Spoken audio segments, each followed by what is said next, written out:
सर्वत्र गणेश चतुर्थीचा उत्साह पाहायला मिळतो आहे। अशाच उत्सवात नांदगाव तालुक्याचे आमदार सुहास कांदे यांच्या निवासस्थानी गणरायाचे आगमन झाले आहे।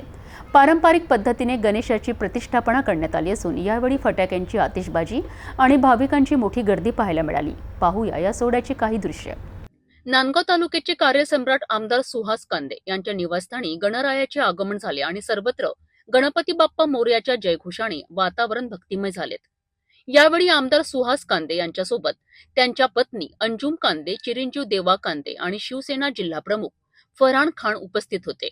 मंत्रोच्चारात आणि पारंपरिक विधींनी श्री गणेशाची प्रतिष्ठापना करण्यात आली। यावेळी आमदार सुहास कांदे यांनी हात जोडून गणरायाकडे नांदगाव तालुक्याच्या विकासाकरिता आणि जनतेच्या कल्याणाकरिता प्रार्थना केली। या गणेश स्थापनेच्या सोहळ्याला नागरिकांनी मोठ्या संख्येने उपस्थिती लावून उत्स्फूर्त प्रतिसाद दिलाय। नांदगावचे आमदार सुहास कांदे यांच्या निवासस्थानी असलेल्या गणेश स्थापनेची काय दृश्य आहे आपण बघितली आहे। भक्तिमय वातावरण आणि नागरिकांचा उत्साह यामुळे हा सोहळा अविस्मरणीय ठरला आहे।